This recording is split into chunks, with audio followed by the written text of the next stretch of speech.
Haleluya. None Yesu nazawe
imbaraga zawe.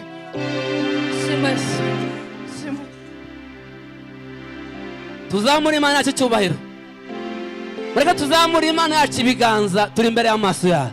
Dushima Imana yacu. Tuzamurira Imana ibiganza. Hallelujah! Twajya tuzamura Imana icyubahiro. Imana tugiriye neza. Wabyutse uri muzima uri muratambira Imana. Namashimwa ku Mana. Nta kiguzi watanze, suko uri mwiza, suko wakiranutse, ariko n'ubuntu bw'Imana. Reka tuzamurira ibiganza bikwiriye iteka ryose. Hallelujah! Hallelujah! Amen.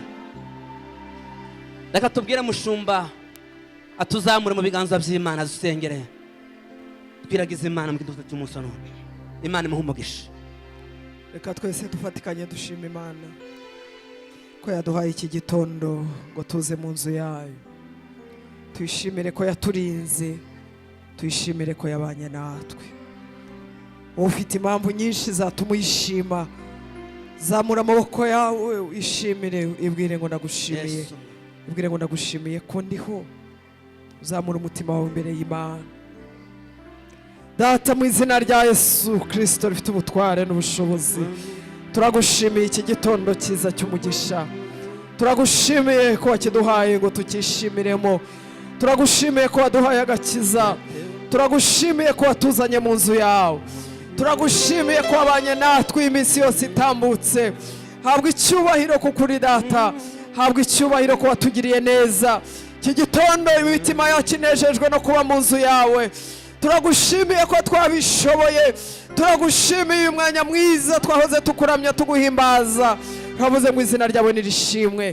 Ureke buri muntu wese wageze mu nzu yawe iki gitondo, ubwiza bw'Imana Data, Umwana n'Umwuka Wera bimusure. Nasabye ngo imitima yacu Mwami Imana iki gitondo inezezwe no kuba imbere yawe mu izina rya Yesu. Imitima yacu yongere igubwe neza muri Kristo Yesu. Imitima yacu yongere yakira ubwiza bwawe Mucunguzi. Nasabye ngo iri teraniro Mwami Imana, imbaraga z'Umwuka Wera w'Imana ziribemo. Turasabye ngo gahunda zose zikorerwa mu nzu yawe zikorerwa mu kuri no mu mwuka mu izina rya Yesu. Ibintu byose bivugirwa mu nzu yawe Mwami. Indirimbo ziharirimbirwa ziririmbirwe mu kuri no mu mwuka Mwami. Uvuga ijambo ryawe Mwami. Asabye ngo ubwiza bwawe bubane nawe. Umuntu wese wageze iki gitondo akubone. Umuntu wese wageze harwaye Mwami Imana umukize. Wageze hanarushye umuruhure. Wageze mu nzu yawe abona ineza yawe. Mwuka Wera w'Imana bari wavugana n'imitima yacu kuko ari izabona Imana. Turakwiyegereje muri iri teraniro. Turakwiyegereje muri iri teraniro. Turakwiyegereje Mwuka Wera w'Imana. Turakwiyegereje ngo uganze kandi utegeke. Turakwiyegereje hagati muri twe. Turakwiyegereje nk'umushyitsi mukuru. Turakwiyegereje wari wo gukora imirimo. Tugukomeye amashyi menshi cyane tugushima, tuguhimbaza none n'iteka ryose mu izina rya Yesu. Amen. Amen. Mureke dukomere Imana amashyi menshi cyane twese Reka dukomere n'abaririmbyi bacu tubaha amashyi menshi cyane ku Mana. Baba bakoze umurimo ukomeye, baba bitanze. Uwiteka abagirire neza. Uwiteka abahi bakwiriye. Uwiteka abanezeza imitima yabo, kandi Uwiteka abahi imitima yanyu kwifuza. Amen. Tubongera amashyi mwakagira Imana. Je banaje umutima wanjye. Tubongera amashyi rwose. Hallelujah. Uwiteka bishimire, kandi Uwiteka abahi imitima yanyu yifuza. Bagize neza kuramya Imana no guhimbaza Imana mu gitondo cy'umunsi wa none. Tubahaye ikaze mwebwe mwese ab'Imana yagiriye neza, ab'Imana yashoboje, ab'Imana yakinguye umuryango ku bwanyu mukaba mwageze ahangaha mu nzu y'Imana. Abashiki na mwese mwikomera amashyi, mwagize neza. Uwiteka bampera umugisha. Uwiteka bishimire. Mwicare muturize mu bwiza bw'Imana. Hanyuma Uwiteka Imana igireba mu mitima yanyu. Imana izi ibyo twifuza tutarabyatura ku mitima mu kanwa kacu, ibaho imigisha, ibaho iby'imitanyo yifuza. Amen. Twakiriye iteraniro ryose. Twakiriye abashiki na bose babashe guterana. Hari abateranye ku cyumweru mu mibyizi barateranye, abo turabakiriye mu nzu y'Imana. Twakiriye n'abashiki bagize iminsi badahari, hari ababa barazindutse, hari ababa bagize ibyumweru badasenga, hari ababa bari mu kazi bakorera kure bataboneka mu materaniro, ariko uyu munsi bano bakaba bagiriwe ubuntu bwa none, bakaba babaje guterana hamwe natwe. Wumva niba uri umushekina wari ugize iminsi udaterana hamwe natwe, wumva ko tuguhaye ikaze, wicara ugubwe neza kandi Imana mu ijuru iguha umugisha. Amen. Twakiriye ab'ingenzi b'itorero, muri abantu beza cyane. Gusenga kwanyu, guhora imbere y'amaso y'Imana mutamba ibitambo, nibyo bibyara uyu munezero n'ibyo byishimo. Ntimujya ngo biva ahandi, biva ku mavi yanyu mupfukama imbere y'amaso y'Imana mwingingira itorero ry'Imana. Uwiteka abanezeze kandi Uwiteka abishimire. Haleluya. Twakiriye abadiyakoni, protokole yose ikora neza, intebe zikamera neza, abantu bakicara mu mutuzo n'umunezero. Mwebwe mwese mwagize neza. Bana bacu bakoze b'Imana, uwo mukorera ni Imana idakiranirwa, ni Imana yitegereza imirimo mukora. Muririmbyi yaravuze ngo nimukora neza munezerewe, ngo ibyo ukora byose ngo Uwiteka Imana azabyibuka. Haleluya. Mwagize neza. Imirimo mukora hano mu nzu y'Imana Uwiteka aba yandika mu gitabo cy'urwibutso. Umunsi nimugera imbere y'amaso y'Uwiteka, Imana izabahembera imigo, izabahera ingororano zayo. Amen. Twakira abavuga butumwa, namwe muri abantu beza, mwumva mwikaze mu nzu y'Imana, ndetse n'abapasitori dukorana umurimo w'Imana. Mwebwe mwese muzamura ibiganza kugira ngo tubakire mu iteraniro ryacu. Abavuga butumwa n'abapasitori muzamura ibiganza, Uwiteka abaha umugisha. Reka twebwe twese mumfashe mu ntiza amajwi n'amashyi, twakire mushumba wacu, umubyeyi wacu dukunda. Twebwe twese reka azamura ibiganza tumwakire mu iteraniro ryose. Amen. Ni umubyeyi mwiza, atuyoboye neza, adushumbye neza, niyo mpamvu imitima yacu bayishimye kandi kanezerwa. Turakunezerewe, tuguhaye ikaze mu bwoko bwawe. Imana iguha umugisha kandi Imana ikwishimire muri byose. Reka niba hari umushitsi wateranye natwe uyu munsi wa none, waba watumijwe n'inshuti yawe, umuturanyi, cyangwa se wumva uhaswe n'ubuntu bw'Imana, hano muri Ndera hari amatorero menshi, ariko wahisemo guterana hamwe natwe, kumva ari umushitsi, ari ubwa mbere uteranye hamwe natwe, reka tugusabe uhaguruke kugira ngo tukwakire. Iri ni itorero rikunda abashitsi, dusengera ngo Imana idusure kandi tubone abashitsi mwadusure. Dukomere Imana amashyi menshi cyane. Haleluya!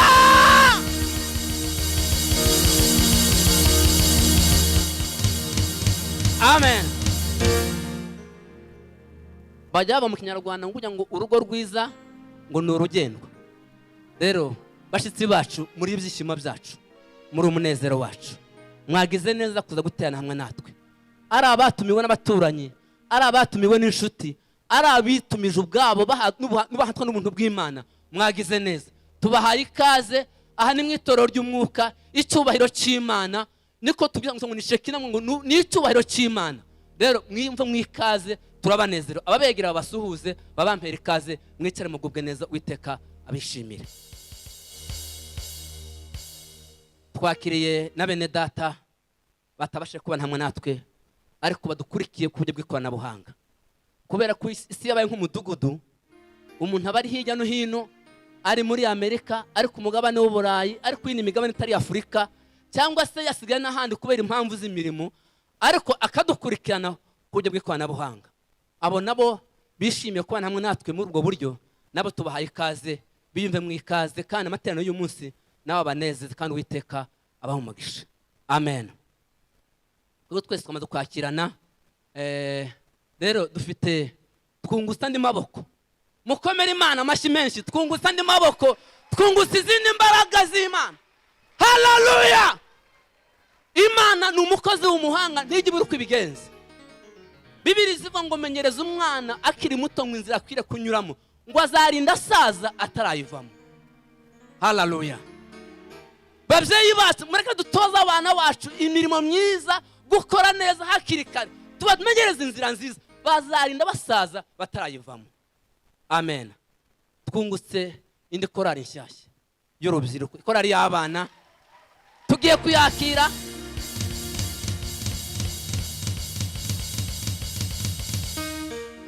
Bambwiye izina ryabo, numva ni igitangaza, ni surprise, ni igitangaza. bambwiye ngo bito ngo la vie de Dieu, ngo ubuzima bw'Imana. Hallelujah. Nawe ibaze ubuzima bw'Imana, life of God, ubuzima bw'Imana. Hallelujah. Dukomere Imana amashyi menshi cyane. Abandi ba ambassadors ba Kristo. Amen.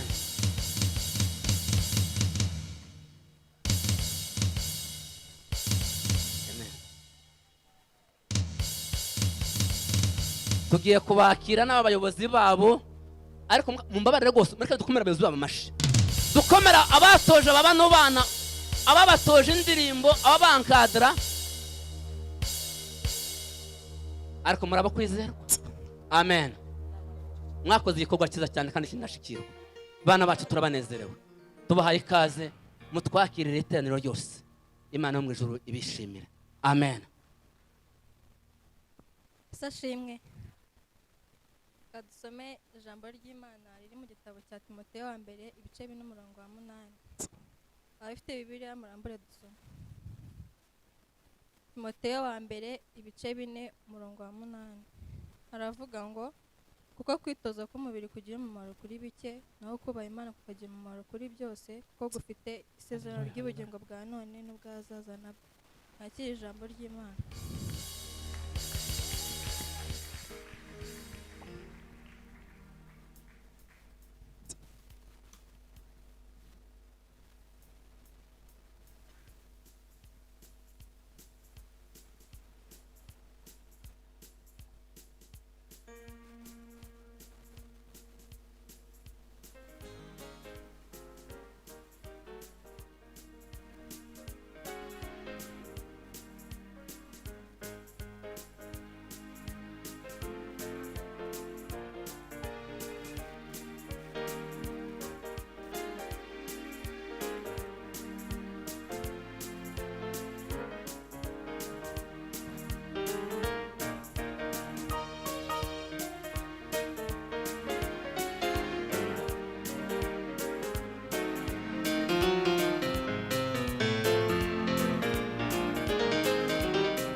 Tumuvugirize mundo niwe gitare cyagakiza kacu, tuze mu maso ye turirimba Mwami Yesu arakomeye.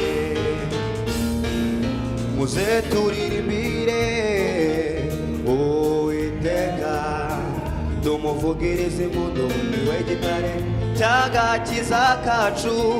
Tuze mu maso ye turirimba, Umwami Yesu arakomeye. muze turirimbire Uwiteka, tumuvugirize impundu, niwe gitare cy'agakiza kacu. Tuze mu maso he turirimba, Umwami Yesu arakomeye.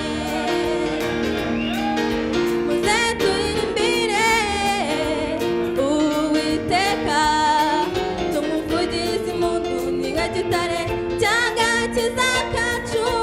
Tuze mu maso he turirimba, Mwami Yesu arakomeye.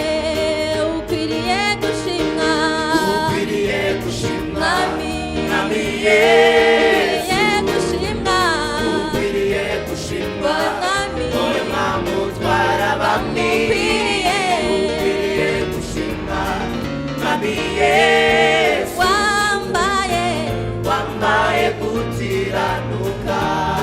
ukwiriye gushimwa, Ukwiriye gushimwa, Mwami, Mwami Yesu. ukwiriye gushimwa, Ukwiriye gushimwa, Mwami, wowe Mwami utwara abami. ukwiriye, Ukwiriye gushimwa, Mwami Yesu. wambaye, Wambaye gukiranuka.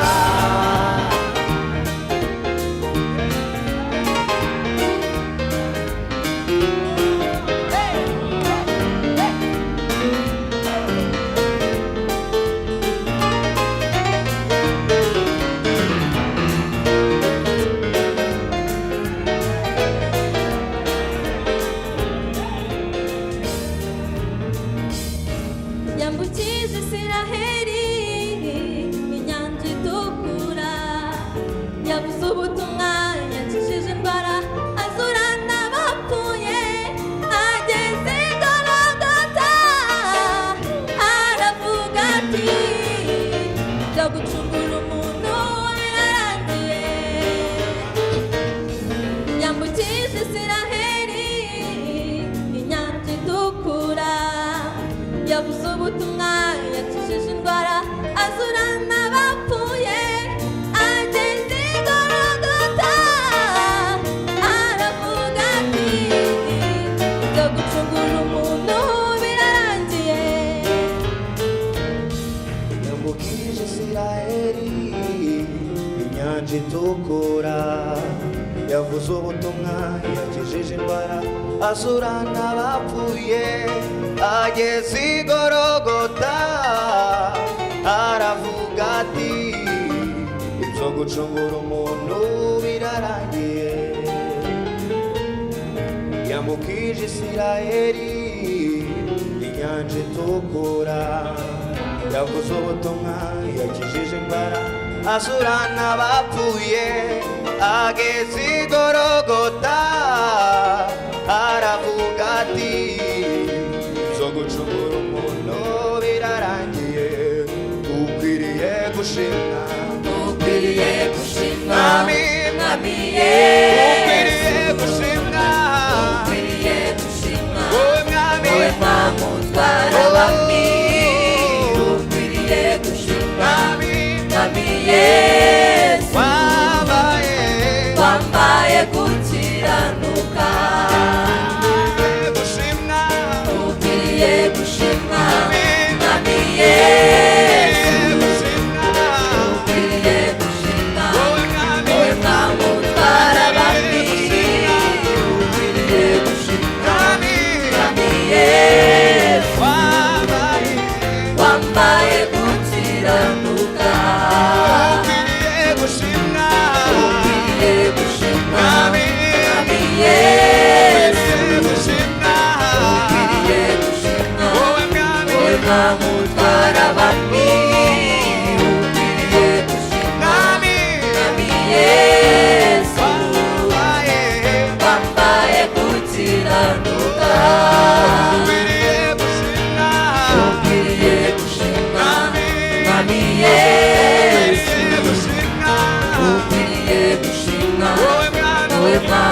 Ukwiriye gushimwa. ukwiriye gushimwa Mwami. Mwami Yesu Wabaye. wambaye gukiranuka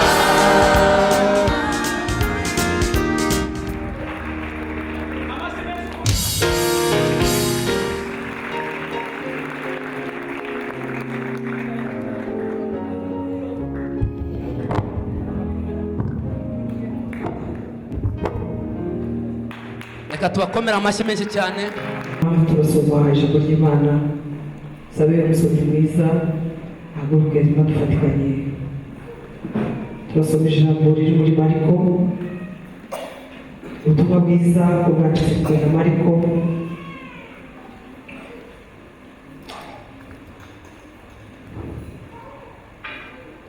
Mariko ibice 5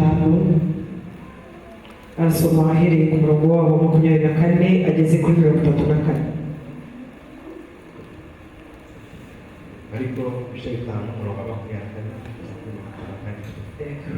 some mu izina rya Yesu. subiremo cyane Aragenda ajyana nawe, abantu benshi baramukurikira bamubyina. Nuko hariho umugore wari mu mugongo wari ubimaranye imyaka 12, ababazwa n'abavuzi cyane benshi, bagerageza kumukiza, bamumarisha ibintu bye byose abitangamo ingemu, ariko ntibagira icyo bamumarira, ahubwo arushaho kurwara. Imyaka 7 yumvise ibya Yesu, araza aca mu bantu amuturuka inyuma, akora ku mwenda we, kuko yari yibwiye ati ninkora imyenda ye gusa ndakira. Uwo mwanya isoko y'amaraso irakama, amenya mu mubiri yuko akize cya cyaha. Yesu nawe yiyumvamo ko ubushobozi bumugabanutsemo, ahindukira abyigana n'abantu, arababaza ati ninde ukoze ku mwenda wanjye? Abigishwa baramusubiza bati ese ye abantu barakugira, nawe ukagira ngo ninde umukoze? Abararanganyamo amaso agira ngo abone umukozi.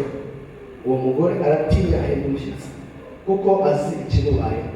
Araza amukubita imbere, amubwira iby'ukuri byose. Aramubwira ati mwana wanjye, kwizera kwawe kuragukijije, wigendera amahoro, ukire rwose icyago cyawe. Amen. amen nakira ijambo ry'Imana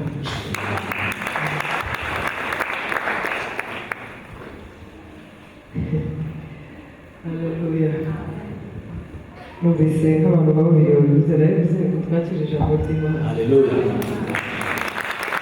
bavuze ngo dushimire n'ukuntu bene data abandi babimenye bavuze ngo tugize dute Imana. tugize dute dushimira Imana kubera ko ijambo ry'Imana ni Imana ubwayo. Haleluya. agira ngo tuganire ijambo rivuga ngo Yesu akorera mu gihe nyacyo. Abyumvise? Yesu akorera mu gihe haleluya. Yesu niwe muntu wenyine ujya ukora imirimo mu gihe nyacyo. Dusomye ijambo ryanditswe na Mariko,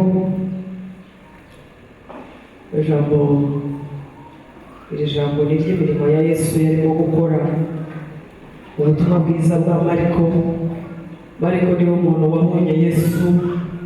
Abantu benshi bagiye bavuga kuri Yesu bafite ukuntu bamubonye, ngira ngo nyabona kubivuga bavuga ngo Yesu wajya asa n'icyo yakoze ku muntu.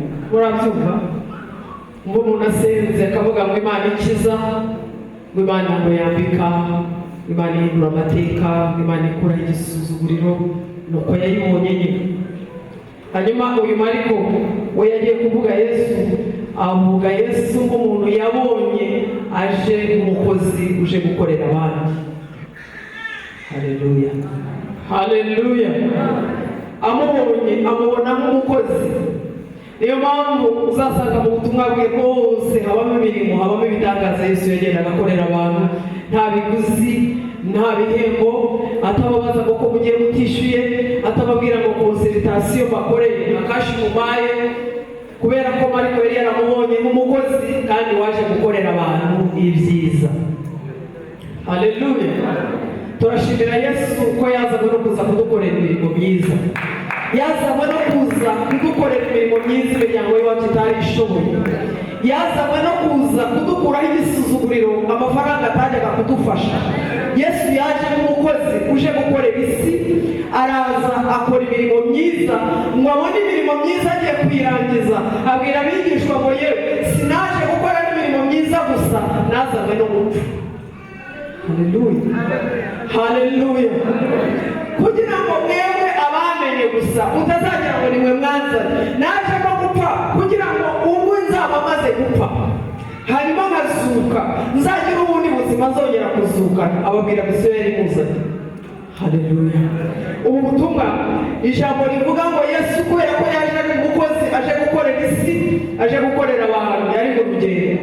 We urugendo rwe rwabaga rudetaye, rwabaga rwanditse, bagazi neza hari bujye, ariko icyiza ntabwo yagiye wenyine. Haleluya, haleluya. Yesu ntabwo yagiye wenyine, kubera ko yari yaravuzwe kera. Usoma muri ubu butumwa ku gice cya mbere uzasanga birimo bivuga uburyo yaje ari umwana w'Imana, ariko aje gukora imirimo yandi y'abahanuzi bose bahanuye ba Yesaya. Yandi bavuze ngo naza, ngo azaba azanywe ngo no kuruhura abarushye, ngo azaba aje gukiza imvune abafite imvune zo mu mutima. Irya mirimo yose yandi yose yari yanditswe niwe yari yamuzanye. Aha yari yatangiye akazi. Haleluya. Yabaga agiye mu kazi akagenda ajyanywe na kamwe, kubera ko hano yahuye nawe yagera mu nzira agahita akora n'akandi, kubera ko Yesu yari ari mu kazi. Haleluya. Uyu munsi nige nawe dushigaje akazi. Gusa akazi yarakarangije, agasigira intumwa, agiye kugenda arazisezera, ababwira uko bizagenda. Arababwira ngo muhumure, basize mwenyine, nta nubwo basize n'imfubyi. Arababwira ngo nzaboherereza nimara kugerayo, nimbava uruhande nzaboherereza umufasha, kuko data niko yabigennye. Nzabaha umufasha azaza abane namwe. Icya mbere azajya abafasha, icya kabiri azajya abavuganira, icya gatatu haleluya azajya ahora abanihira. Niyo mpamvu tumufite nk'umufasha. Haleluya. Icyatumye abikora kwari ukugira ngo n'igihe azaba yaragiye yewe nawe tuzasigare dukora akazi. Abiteguye gukora akazi tuzamura ibiganza. Yagira ngo yewe nawe uwo mufasha azadufashe gukora akazi neza, azadufashe kuvugira umwami mu gihe cyacu. Ijambo rero dusomye ryavuze ngo yari mu nzira agenda. Ubundi cyari kimuhagurukije ntabwo ari uyu mugore, cyari kimuhagurukije ngo yari agiye gukiza umwana w'umutware, ngo yari agiye gukiza umwana wa Yayiro, ngo agakobwa ka Yayiro. Wagiye kugenda, wagendana n'abigishwa batatu yagiraga b'inkoramutima. Bibiliya igihora ivuga ngo yari Petero, ngo na Yakobo na Yohana, ngo agendana nabo agiye kwa Yayiro. Agenda agiye gukiza aka gakobwa, kubera ko uyu mutware ngo yari yatatse. Ngo aravuga ngo mwigisha, ako gakobwa nubwo akazi kapfuye, ako gakobwa ni kamwe niko konyine ngira. Yesu arabyumva. Haleluya, haleluya. Yesu aravuga ati nibyo ndaza rwose. Aramwemerera, aramubwira ngo ndibuza agakobwa ndagakiza. Haleluya. Ijambo riravuga ngo ari mu nzira arimo yigendera ajya gukiza aka gakobwa, nta kindi kimujyanye, agiye kugakangura, agiye kugasubiza ubuzima. Ngo arimo agenda akubitana n'umugore nawe uri mu rugendo ariko rw'umubabaro. Haleluya. Agira ngo urebe uruhande rwawe, apana wenda hano wicaye, ndavuga uruhande rwawe rwaho utuye, uruhande rwawe aho ukorera, uruhande rwawe aho wiga, muri dorotwari aho urara, mu banyeshuri mwicarana, uraza gusanga hari abantu barwaye bakeneye ijambo riguturukamo. Haleluya, haleluya. Yesu kijya kimutera gukora mu gihe nyacyo ni ibintu bibiri. Icya mbere, Yesu ntabwo apfa gukorera ahantu hatari inyungu. Yesu akora ibintu abizi neza ko bizabyara umusaruro. Umva umusaruro wa mbere Yesu ashaka. Arashaka ko ibintu byose byiza yagukoreye, ibintu byose bitangaje yagukijije, ibintu byose yakoze ku buzima bwawe bihinduka ubufasha, bihinduka imbaraga z'abandi. haleluya. Mwumvise ikintu Yesu adukorera, aba arimo atugirira neza akadukiza indwara ngo tuzahumurize n'abandi bazirwaye, tubabwire ngo Yesu aracyakiza. Yesu adutura imitwaro kugira ngo nitugera kuba yikoreye isa nayo tubabwire ngo nimuhumure, Yesu aracyatura abantu imitwaro. Nitugera kuba remerewe tubabwire ngo nimuze, kuri Yesu niho honyine hari uburuhukiro. Yesu adukorera ibintu ashaka ko bizagira umumaro. Haleluya, yo haleluya. Abashaka kuzagira ngo igihe gikwiriye, kubera ko Yesu yaragiye, navuze ngo nitwe yasigiye akazi, kugira ngo aho uzaba utuye mu mudugudu abantu bazavuge ngo Imana yanaka ngo yankoreye ibikomeye. None mucecetse ngo ibizi Imana irimo ibakorera bimara iki? Haleluya.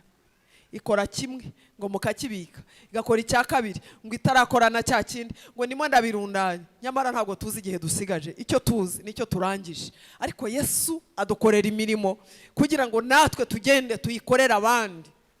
Ajya gusezera intumwa ngo niko yazibwiye, yafashe umwanya abakorera ibintu byinshi, ariko ndavugamo bibiri.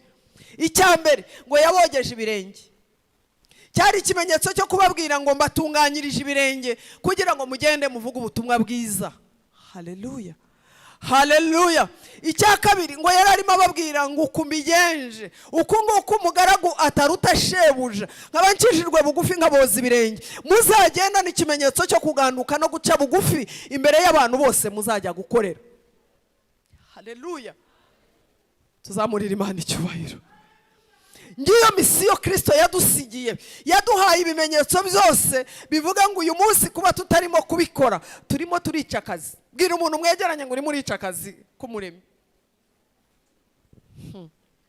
Ngo dutegereje kuzamukorera ngo birya byose yabirangije, ngo dutegereje kuzamukorera ngo hari ukundi yabigenje.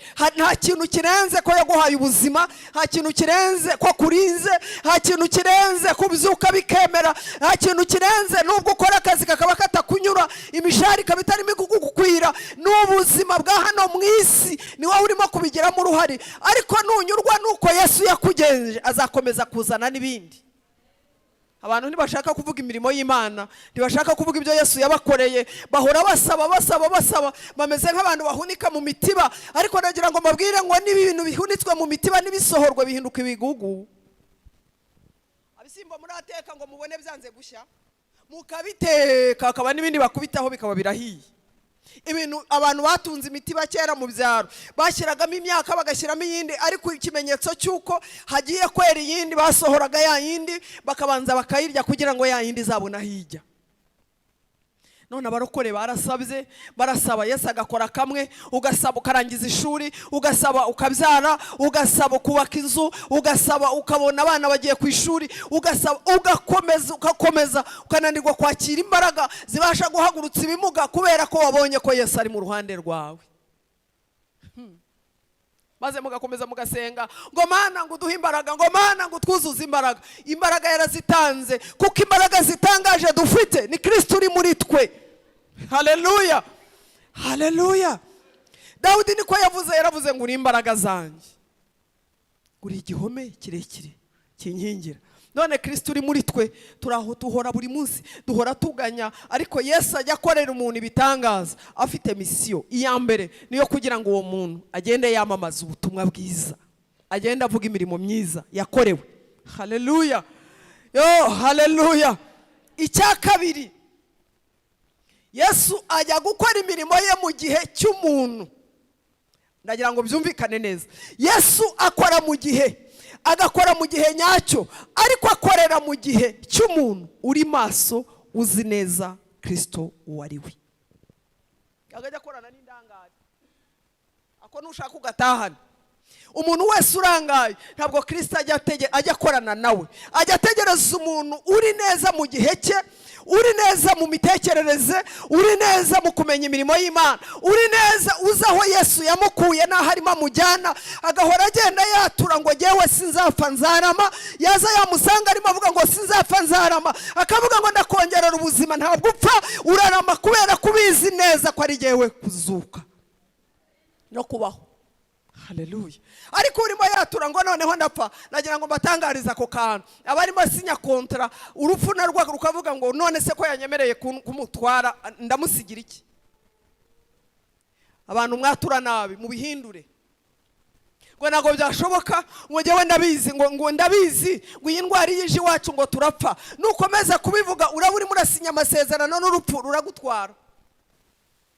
Ariko ni watura neza kuvuga ngo sinzapfa nzarama, hari ibyo ngomba gukorera umwami, hari ibyo umwami yavuze nzamukorera, hari aho ngomba kujya gukorera Imana izakongerera igihe cyo kubaho kubera kurimo watura. Uzi neza ko Kristo udapfa ari muri wowe, azakongerera ubuzima bwo kubaho kugira ngo bashe kumukorera.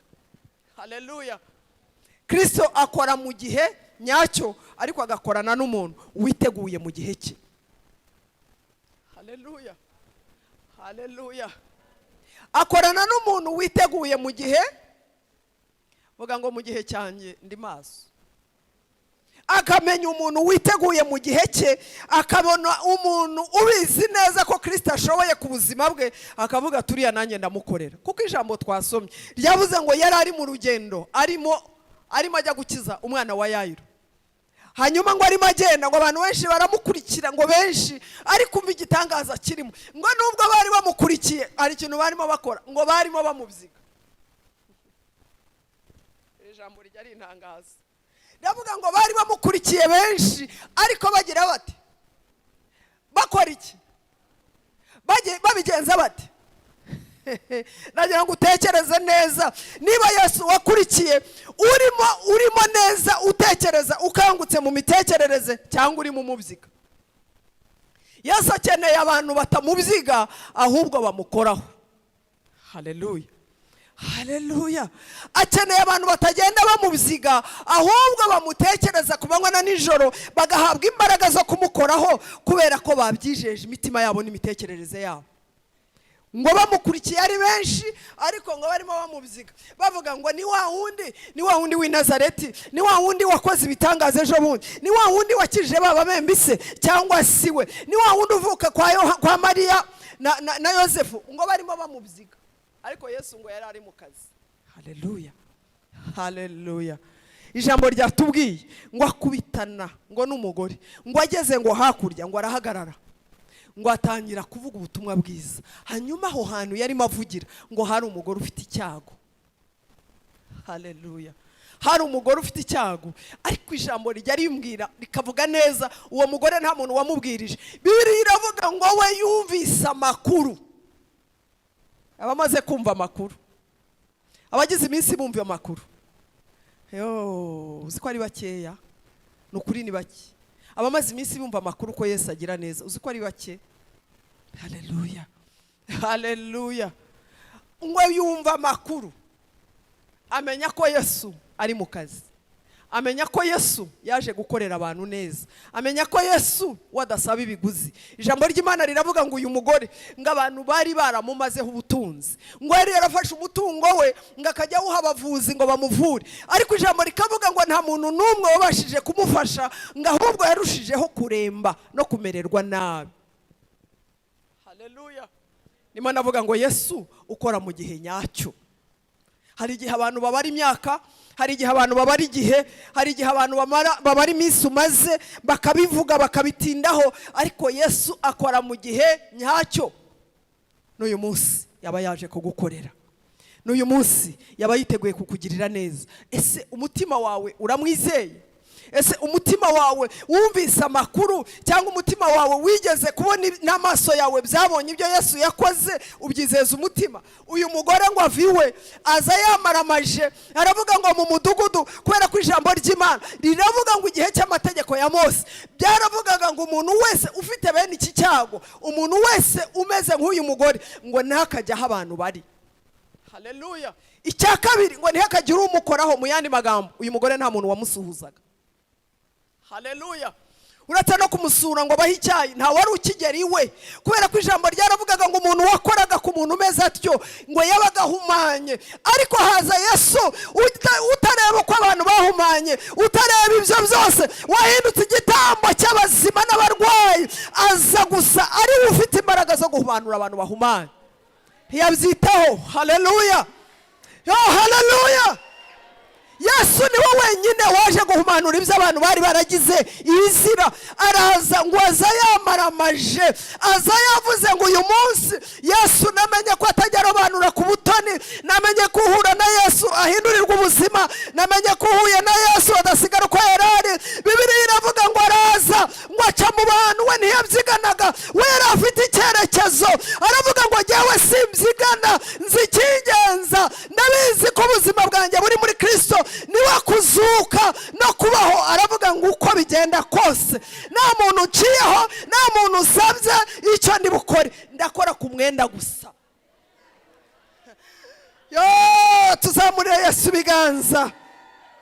Aravuga ngo sisaba protokoli kuko ntibari bunyemerere, sindi busaba abigishwa baba baranyica, sindi busaba abanyamategeko baba baramfungirana, nisaba abantu nta kindi, jyewe ndi busohoke mu nzu nk'umusazi. Icyo namenye ko Yesu gusa ukoze ku mwenda, umva uko kwizera. Haleluya. Aravuga ngo icyo namenye, ukoze kuri Yesu gusa, ukoze ku kantu kose kari ku ruhande rwa Yesu gusa. Muri Yesu hari ubuzima, n'imyenda ye harimo ubuzima, no mu myenda ye harimo imbaraga. Aravuga ati jyewe icyo nzi namaramaje, icyo mva gusa ni uguca muri aba bantu ngakora kuri Yesu. Haleluya. Iyo umuntu amukozeho, haleluya, yo haleluya, iyo umuntu amukozeho ubuzima burahinduka. Iyo umuntu amukozeho nakomeza kumera uko yari ari. Bibiliya iravuga ngo aca mu bantu atitaye ku bamubona. Mu yandi magambo, abajyaga kumufata yabaga yaciyeho, bakavuga bati niwe aragerageza. Bibiliya iravuga ngo abacamo, ntabwo yabaciyemo yemye, yabaciyemo yunamye. Aravuga ati ibyo aribyo byose nibabona hano, abandi nibajya kubona imyenda abandi bari bamenyereye, nibajya kwitegereza ku maso bagishidikanya, naba namukozeho kubera ko jyewe ufite intego mu mutima. Haleluya. Yesu ajya akora mu gihe nyacyo, agakorana n'abantu bafite intego mu mutima. Haleluya. Haleluya. Uyu mugore yari yavuye mu mudugudu w'iwabo abizi ko nta kindi ashigaje. Mu yandi magambo, yari yagiye nk'umuntu wiyahura, yari ameze nk'ababa bembi bavuze ngo none si iki twicaje hano ni iki. Murabibuka bamwe batabaye ubwoko bw'Imana, baravuga bati aho kugira ngo tugume hano tuhapfire, n'ubundi twajugunywe hanze y'umurwa. Nituguma hano turapfa, n'ubundi mu murwa bameze nabi. Nituguma hano hanze turapfa, nitunenjira no mu murwa turapfa, n'ubundi baratwirukanye batujugunye inyuma ngo dupfe. Baravuga ati n'ubundi reka tube tugenda kugira ngo nibura turebe ko twakeza Abasiriya tukabaho. Uyu mugore yaravuze ati n'ubundi mu mudugudu nta kintu nyihagira, nta mutungo nyifite, nta nzu ngifite, nta mafaranga nyigira, n'ubundi ntawe uzansura, narakennye, naratindihaye. Ariko Yesu iyo umuntu ahuye nawe, iyo umuntu amukozeho, ibyari byaragiye byose biragaruka, ibyari byarapfuye birazuka. Aravuga ati jyewe mve gukora ku mwenda we gusa, ubuzima buragaruka. Haleluya. Yo haleluya. Yo haleluya. Iyo umuntu agiye gukora kuri Yesu yiteguye, Yesu ntabwo amusiga uko yari ari. Iyo umuntu agiye gukora kuri Yesu yabitekereje, Yesu ntabwo asiga ubuzima bw'uko bwari busanzwe. Uyu munsi ndakwifuriza ko Yesu waje gushaka, Yesu wicaye imbere uyu munsi, ugira ikintu umukuraho, umukoreho ugira ibintu utahana, umukoreho ugira imitwaro uturwa, umukoreho ugira umuruho uruhuka, umukoreho ugira igisuzuguro ujugunya, umukoreho kuko nta kindi cyamuzanye, yaje gukorera be. Haleluya. Yo haleluya. Haleluya. Yesu arantangaje, niwe muntu utajyaga wita ku maprotokoli, niyite ku masabato, niyite ku mihango y'Abayuda, niyite ku byo bagize amategeko, ntabyiteho. Kubera iki? Yari yaramenye ko yaje mu kazi, kandi yari yaramenye ko afite igihe gito. Nagira ngo nkubwire ngo igihe dufite ntabwo tuzi uko kingana. Navuze ngo icyo tuzi nicyo tumaze, ariko icyo dushigaje ntabwo tuzi uko kingana. Ariko nyamara kugikoresha neza kwacu byadutera kurama cyinshi. Haleluya. Yo haleluya. Haleluya. Yesu icyo mukundira, ntabwo ajya afata urugendo ngo apfe kugenda nk'abantu. Abantu tujya tugira gutya, twarabuze akazi, kumva umuntu aravuze ngo mu gitondo ngo ndaza gufata itike ngo ngere mu mujyi, ngo ngere Nyabugogo, ngo ngere kwa Rubangura, ngo mfe nk'uwikatisha, ngo wenda ngo nahura n'umuntu akandangira akazi. Oya, Yesu yabaga azi yajya. Yesu yabaga azi ibiri bukoreke, yabaga mu yandi magambo, yabaga afite ya mafishi yandi hano bajya bavuga, yabaga afite amafishi akaba abizi, kavuga ati ariko nubwo ngiye kwa Yayiro hari undi muntu umerewe nabi, ntabivuga, akababwira ati gusa tugende. Haleluya. Yafataga urugendo azi neza ibyo ari bukore. Icyambere ntabwo byamusabaga gusenga kuko yari Imana, ibintu byose yabaga biri muri we. Yigeze ngo ahura n'umugore ngo w'umupfakazi, ngiye ngo ku cyumweru gishize iryo jambo nararivuze, ngahura n'umugore w'umupfakazi ngurimo kurira mu mudugudu. Haleluya. Muzahasome muri Luka 7. Ngo ahura n'umugore w'umupfakazi washobewe, wari ufite ibyago bibiri cyangwa bitatu, wari waragize ibyago arapfakara. Yagize ibyago afite umugabo asiga ngo amuteye inda, ngo asiga atwite, ariko ngo mu mudugudu cyangwa mu muhana aho yashatse ngo bamusigaranaho ikibazo. Baravuga ngo uyu mugore ubwo yapfakaye mu mihango yacu natabyara umuhungu azataha. Muri batara afite ibibazo. Haleluya. Narindi yo mvuga ngo Yesu ntabwo ajya apfa kugenda, kandi Yesu ntabwo ajya apfa kurekura imbaraga gusa, azirekura kubera umuntu ufite intego. Ndakwifuriza kuba muri riteraniro ufite intego. Ibyari bikugoye gira intego, ubwire Yesu ngo nabizi ko bishoboye. Ngo ngenda gusa ngo mu muhanda, ngo aciye mu mudugudu, muri uwo mudugudu ngo witwa 9, ngo ahura n'abantu ngo bikoreye umwana wapfuye. Yesu aravuga ati mu ntego zingenza, mu kazi nahawe, mu kazi kanzanye mu isi, ubu n'uyu mupfakazi nawe arimo. Bibiliya iravuga ntabwo yigeze abaza ngo yabonye gusa umuntu urira, ariko ngo yitegereze mu bantu bose ngo barimo baboroga ngo bamuherekeje, yitegerezamo umugore urimo kurira amarira afite intego, yitegerezamo umugore urimo kurira amarira kandi uwaririra abarimo aririra barimo baravuga ngo urabeshye. Twari tuzi ko noneho igitego wagitsinze, wabyaye umuhungu, ugiye kuguma muri uru rugo, ukaguma mu mutungo w'umugabo, none warira utarira mu kanya urataha. Yesu ngo abyitegereze, icyambere aribuka, aravuga ngo uyu nguyu urimo kurira, uyu ni umwe muri ba bagore banjye, kubera ko nige mugabo w'abapfakazi. Haleluya. Haleluya. Aravuga ngo icya kabiri kirimo kimuriza ni jyewe se w'imfubyi, yongeze ku mfubyi n'izari zipfuye ndazisura. Aravuga ati ahangaha hari akazi. Haleluya. Atabajije, waragenda atavuganye n'umugore, waragenda yegera ku bari bafite umupfu ngo akoraho, nta kintu avuze. Aravuga ngo ahangaha aha ni mu bwatsi bwanjye, ngo akoraho. Umwana ngo aho muzima. Ijambo riravuga ngo afata ka gahungu ngo agasubiza nyina. Ba bantu bose namwe mu bitekereze, nawe ubitekereze mu buzima bwa hano buri munsi. Abantu bavuze ngo baravuze nk'itegeko ryacu hano rikavuga ngo umugore utabyaye abahungu umugabo nazajya apfa azajya ataha, n'abakobwa babatware kubera ko abahungu nta mugabane. Murumva ukuntu byaba bikaze? Turashimira leta yacu ko byose yabiringanije. Tuyizamurira ibiganza. Narimbuze ngo tuzamure ibiganza dushime na leta yacu yagize neza. Yo yarakoze. Abantu bamwe bari gushoberwa ariko bari bakiri muri amategeko nk'ayandi yo kwa Mose. Haleluya. Haleluya. Babandi bavugaga bati turabitwara, sambu turayijyana, bitungo turayitwara, uyu mugore arataha, cyo turi bumuhe ni imyenda, ariko bakozwe n'isoni. Kubera iki? Yesu yazanywe no gukiza, Yesu yazanywe no gukorera abantu, ngo bagiye kubona babona ibyaramarira bihindutse umunezero. Kubera iki? Yesu yazanywe n'akazi. Haleluya. Ndakwifuriza ko uyu munsi muri aya materaniro, uyu munsi Uwiteka Imana, uyu munsi imbaraga za Kristo, imbaraga zamuzuye mu bapfuye, uyu munsi zagira ibintu byawe zizura, nawe ugahindurirwa ubuzima. Haleluya. Ubyizeye zamura ibiganza, mubwire ngo mwambi nanjye hari ibyo nifuza ko wanzurira. Haleluya. Yesu ntabwo ajya afata urugendo gusa, naha yari ari mu rugendo. Bibiliya yaratubwiye ngo bari bamukurikiye, ngo ariko bamubyiga, ngo haza uwo mugore ngo wari ufite icyo kibazo. Yesu yari arimo agenda ari mu ivugabutumwa, akubitana n'umugore ufite ikibazo. Aravuga ngo iki kibazo sinagisiga. Icyambere yabonye intego y'uyu mugore, icya kabiri yabonye ko nta umurengera ugihari, icya gatatu yabonye ko nta mutungo agifite, icya kane yabonye ko iby'amategeko byari byaraboshye uyu mugore, kandi ari we wenyine waje kuziruruza ibintu byose byaziraga mu isezerano rya kera. Aravuga ati ahangaha uyu sinamusiga. Ndakwifuriza ko uyu munsi wakora kuri Yesu ugatahana iby'agaciro. uyu munsi ukore kuri Yesu ibyari amarira bihinduka amashimwe. Uyu munsi ukore kuri Yesu ibyari bimeze nk'ingorane bihinduka amashimwe. Uyu munsi ukore kuri Yesu ibyari byarakunaniye mu muryango wanyu uyu munsi bihanguke, kubera ko Yesu ni igisubizo. Haleluya, haleluya. Somera kuri 27 aho nyine wasomye.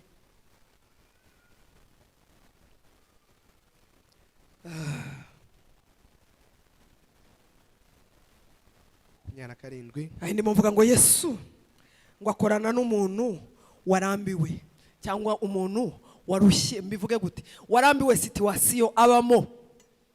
Urayirambiwe, uyirambiwe uri hano wumva hari ibintu urambiwe, nta wundi wayigukuramo ni Yesu. Yesu akorana n'umuntu warambiwe situation akavuga ngo ubu buzima nicayemo bya bindi navuze by'ababembe baravuze ngo hano hanze y'umurwa n'ubundi nta biryo, n'ubundi hari inzara, aho kugira ngo tuhapfire mu yandi magambo twaba turambura amaguru tukaba tugenda. Nibikunda abasiriya bakatugirira neza wenda turabaho turasunika kabiri, kandi nibatwica n'ubundi batwica batatwica naha turi ni mu rupfu. Yesu narindi mvuga ngo Yesu ajya akorana n'abantu barambiwe amasituasiyo bicayemo, ukayirambirwa ukavuga ngo suku Yesu yavuze, ukavuga ngo Yesu uba muri jye ahindura amateka, ukavuga ngo Yesu uba muri jye atanga ubuzima, ukavuga ngo Yesu uri muri jye atanyujije no muri jye yanyuza n'ahandi agakora ibikomeye. Yesu uba muri jye uyu munsi yakoherereza umuntu ufite ibisubizo byawe. Yesu uba muri wowe, icyo agusaba urambirwe situation wicayemo. Yego 27 yumvise ibya Yesu, yumvise ibya Yesu araza aca mu bantu, amuturuka inyuma akora ku mwenda we. Amuturuka inyuma aravuga ati situation ndayirushye, kigisuzuguriro ndakirushye, uku kutagira umuntu unyitaho ndabirushye, uku kutagira umuntu usura ndabirushye, uku kubaho nagira inshuti ndabirushye, uku kubaho narahawe akato ndabirushye, uku kubaho nta jambo ngira ndabirushye. Ngo aravuga ati nta kindi nakora usibye kujugunya iki gisuzuguriro nkagenda Yesu akampindurira. Haleluya, haleluya, haleluya. Bibiliya iravuze ngo agira ati ngo aca mu bantu hakindi, nta muntu wagiye kumukururayo, nta muntu wagiye kumubwira ngo nyamara hari ahantu abantu Yesu arimo kuvuga ubutumwa ngo ibitangaza birimo birakoreka ngo abantu barimo barahumuka ngo apfe kuvuga ngo yewe ngo reka ngeyo ngo ubusiki nanjye yagishobora. No, Bibiliya iravuze ngo we yarahagurutse gusa aca mu bantu. Gira abantu ucamo, gira ibintu uhagurukamo. Rambirwa ubuzima buri aho bumeze, suko Yesu yabivuze, suko Yesu yavuganye nawe. Hari ibintu wahaguruka ukirakaza ukisaza mu mwuka, Yesu yabibona akavuga ngo uyu muntu hari ibyo yarambiwe, hari aho yarushye, hari situation zinutswe, hari ubuzima ashaka ko buhinduka. Va mu bantu, niba ari ukujya ku musozi jyayo, niba ari ukuza kurara mu rusengero raramo, niba ari ukubyuka ku gitanda vaho, ariko va mu bantu ugenda kugira ngo urebe ko wakora kuri Yesu ugahindurirwa amateka. Haleluya. Uyu mugore aravuga ngo yewe abantu nta kintu bamariye, cyo bakoze bandiriye umutungo. Bibiliya iravuze ngo aca mu bantu, nta muntu avuganye nawe, nta muntu abajije ngo se murabona Yesu ari bunyemere, nta muntu abajije ngo se murabona ibyanjye nabyo bishoboye, ngo aca mu bantu. Ngo ariko hari ukuntu yari yibwiye mu mutima. Haleluya.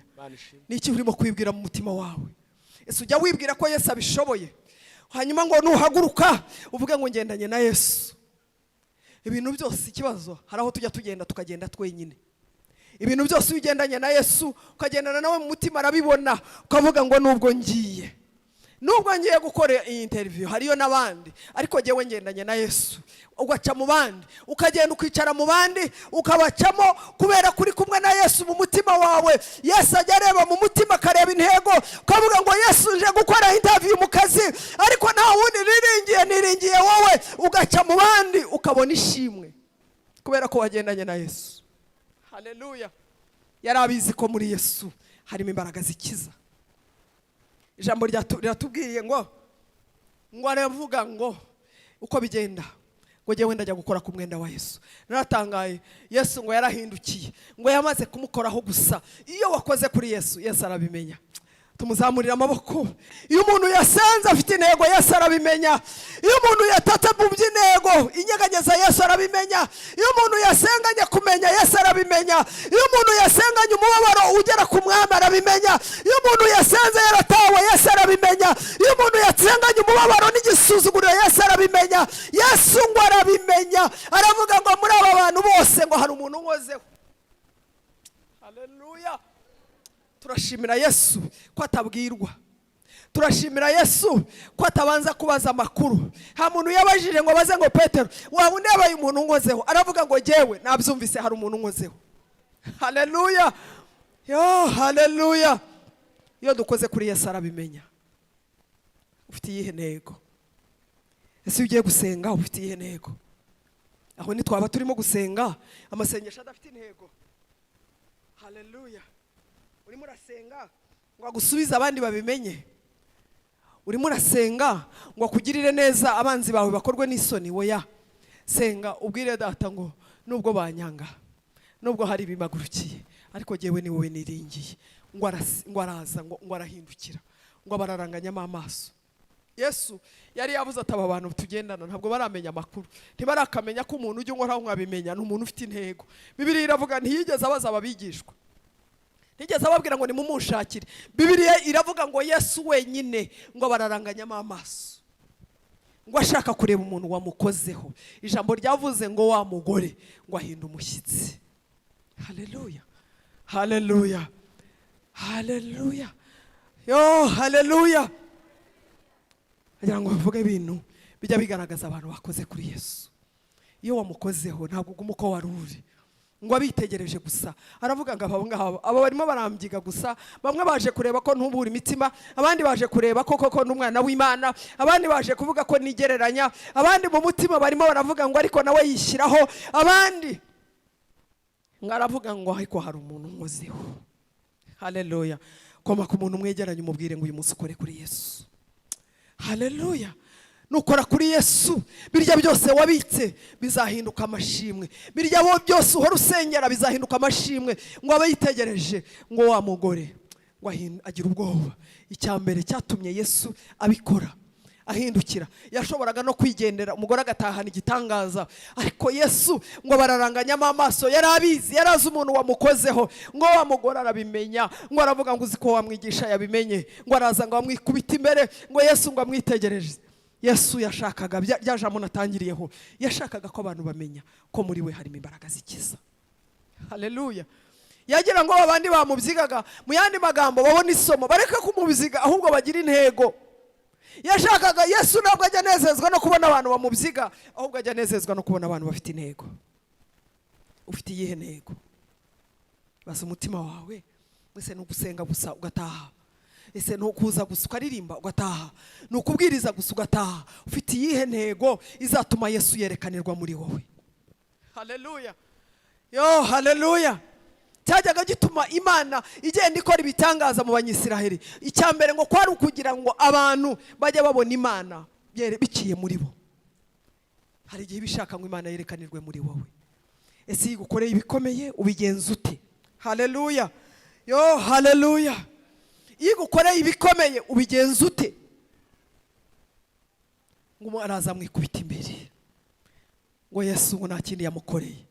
Ngo yaramubwiye ngo mwana wanjye igendera amahoro, igendere uko waje ntubari kusubirayo, uko waje usubiranayo ibitangaza. Iyo wahuye na Yesu ubuzima burahinduka. Iyo wahuye na Yesu igisuzuguriro kiratakara. Iyo wahuye na Yesu ubuzima burahinduka. Iyo wahuye na Yesu amateka arahinduka. Iyo wahuye na Yesu abantu barabimenya. Haleluya.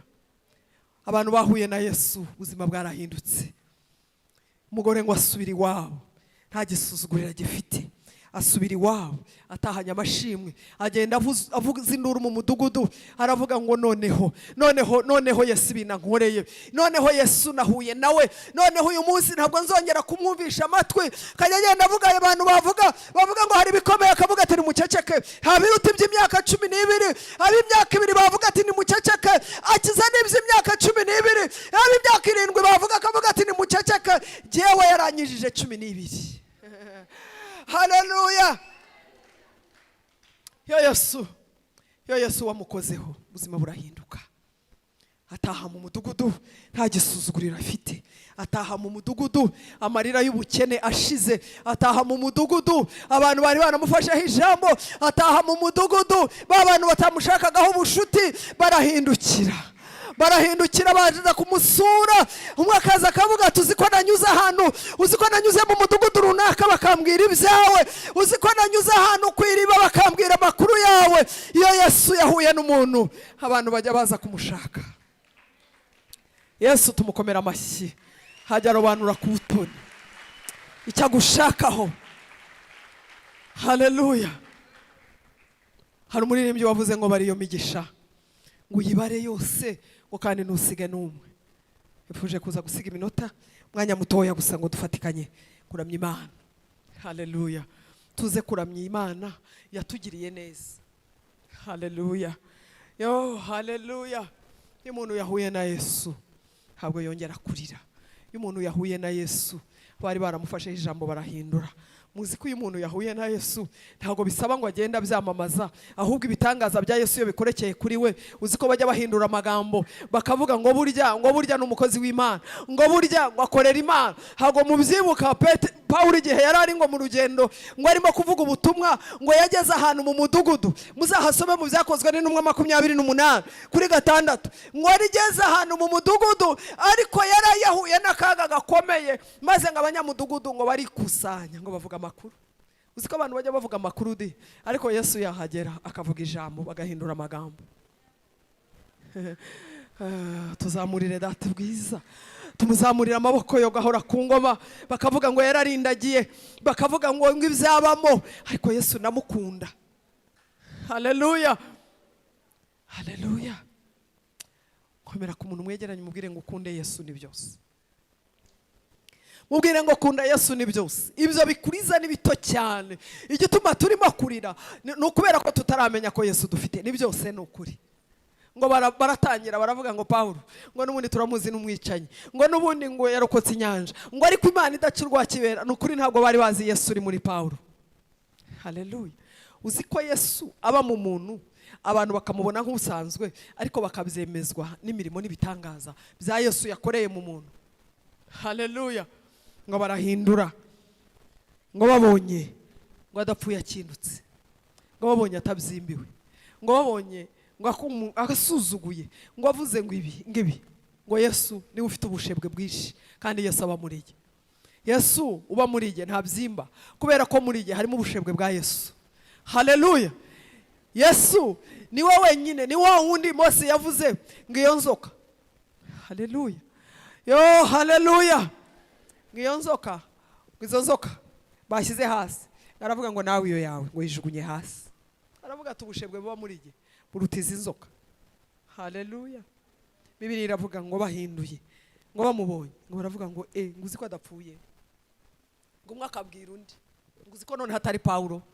Ntabwo ari Pawulo uriho, ngo ni Imana muri Pawulo.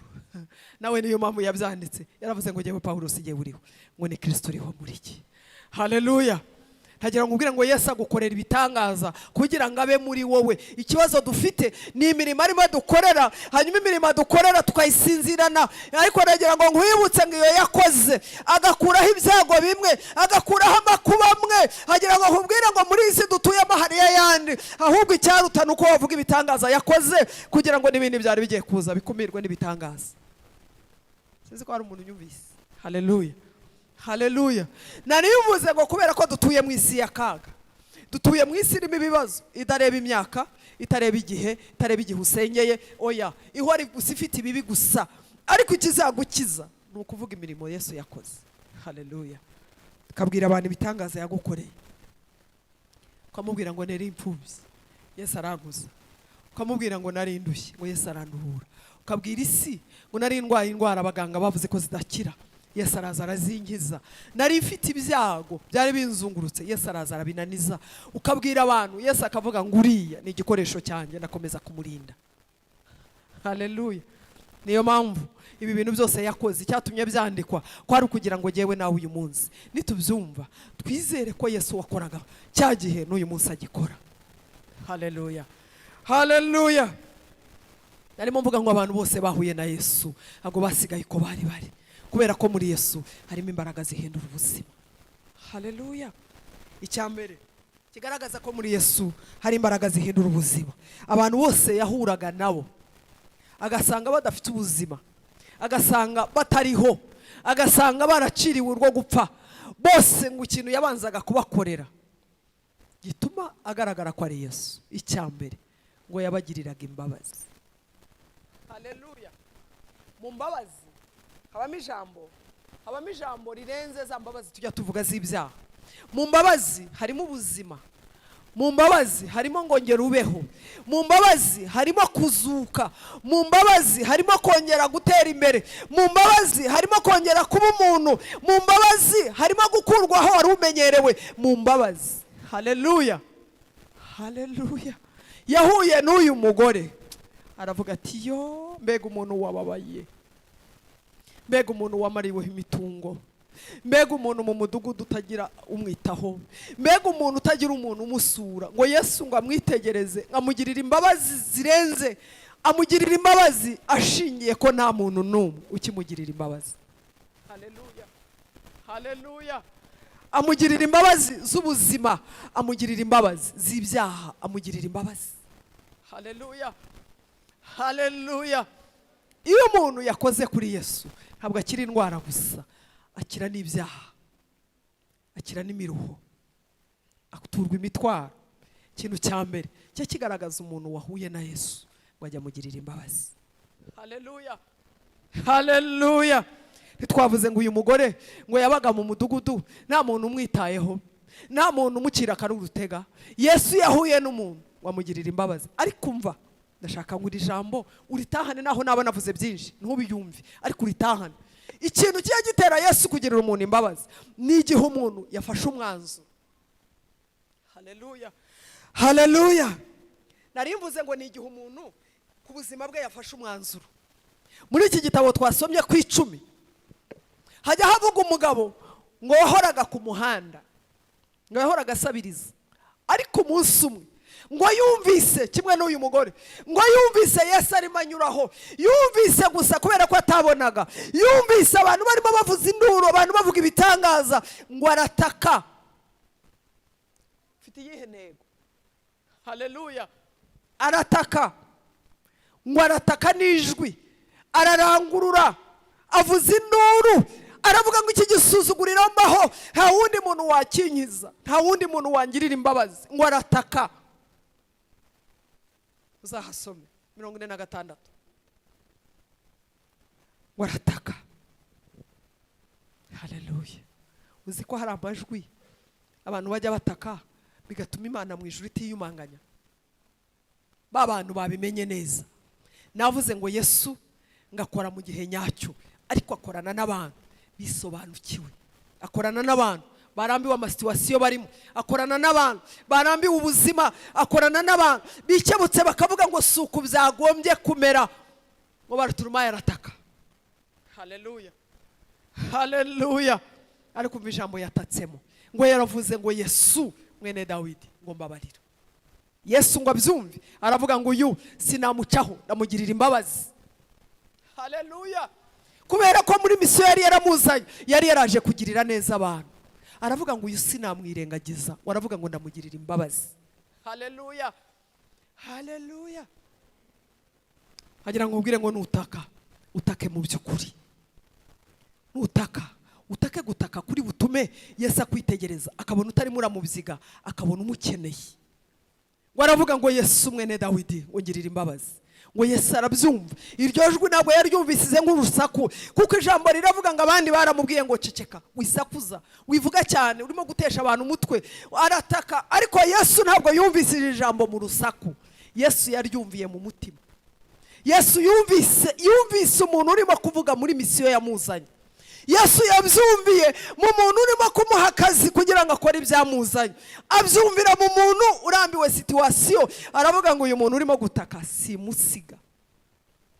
Haleluya. Ube muri iri teraniro uvuga ngo uyu munsi Yesu ntabwo anyuraho, Yesu uyu munsi ndamukoraho angirire neza. Hagira ngo nkubwire ngo ayo maganya ibyo bikuganyisha, ibyo byaguteye gucika intege, ibyo bituma utacyumva ubwiza bw'Imana, ibyo bituma utakibasha gusenga, ibyo bituma utakibasha gukora imirimo y'Imana, ibyo wirirwa wizungurukaho, nta wundi wabirangiza, ni Yesu, niwe wenyine. Haleluya, tumuzamurira icyubahiro.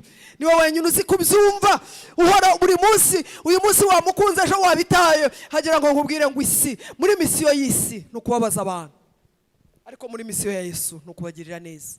Haleluya, haleluya. Yesu yazanywe no kuza kugirira neza abantu be. Yesu yazanywe no kuza gutura abantu imitwaro. Yesu yazanywe no kuza kuvura imvune zo mu mitima. Yesu yazanywe no kuza kuvura ibisenzegeri. Yesu yazanywe no kuza gukiza abarushye. Yesu nta kindi cyamuzanye, kandi Yesu ntabwo ajya akora hirya y'igihe, akora mu gihe. Ikibazo dufite tukagira ngo Yesu yaratinze, ni igihe twananiwe kumutegereza. Haleluya. Iyo twananiwe kumutegereza tugira ngo yaratinze. Iyo twacitse intege tugira ngo yaratinze. Iyo twarambiwe dushaka kubivamo tuvuga ngo Yesu yaratinze. Nagira ngo ngubwire ngo Yesu akora mu gihe nyacyo. Haleluya. Igihe aje gukorera niki cyo nyine ababizi ko icyakoze kigiye kwamamara. Icya kabiri, ababizi ko umuntu agikoreye atakiri umwana azamenye neza ko Yesu ari we wabikoze. Yesu akora mu gihe nyacyo. Haleluya. Hari abantu mu gihe runaka gitambutse batabashaga kubara amashimwe y'Imana, ariko uyu munsi naho abatungura basinziriye ukabakomaho, bakubwira amashimwe y'Imana, bakubwira imigisha babonye, bakubwira ukuboko kw'Imana kwagendanye nabo, bakubwira ibyo babonye Yesu akora, kubera ko Yesu yaje mu gihe nyacyo. Haleluya. Ariko hari abantu wakoraho bakavuga ngo ni uncle wabikoze, ngo aka kazi ndimo ngo ni my auntie, ngo kubera ko ari minister. Oya, Yesu ajyaza mu gihe nyacyo. Haleluya.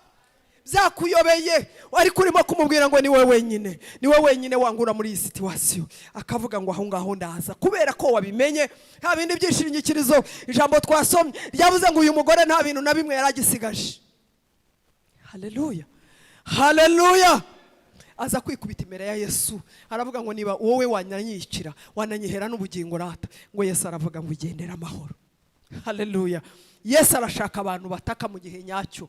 Hanyuma wataka, Yesu akavuga ngo kubera ko iki gihe ari icyawe, kubera ko wisobanukiwe, kubera ko ntabibonye icyo mukundira, ajya amenya n'ibiri imbere.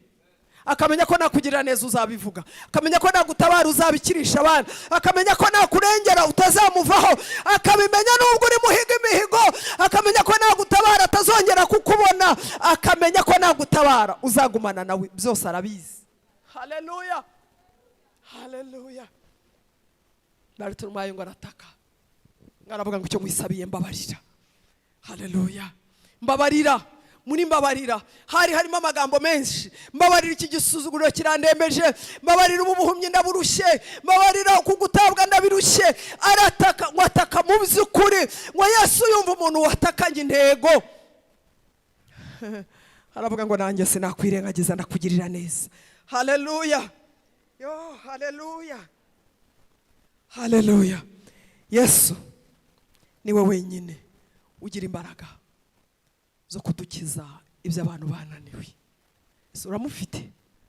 Niba mwizeye muzamurira ibiganza, mubwire ngo no muri riteraniro ndagukeneye, mubwire ngo no muri riteraniro ntunyureho, mubwire ngo no muri riteraniro hari ibindi bingoye, mubwire ngo muri riteraniro hari ibintu binyizinzeho, mubwire ngo ariko uyu munsi nagukoraho natahana ubuzima. Haleluya. Yo, haleluya. Icya kabiri, iyo umuntu akoze kuri Yesu amusubiza ubuzima. Haleluya. Ubuzima bwari bugucitse ugakora kuri Yesu, arongera akabusubizamo. Haleluya. Iyo ubuzima bwakunaniye ugakora kuri Yesu, Yesu arongera akabuzura. Hari abantu benshi baba bari aho ubuzima bwabananiye bakavuga ngo twiyahure. Nagira ngo mbwire ngo genda ubahumurize, wabwire ngo muri Yesu hari ubuzima. Haleluya.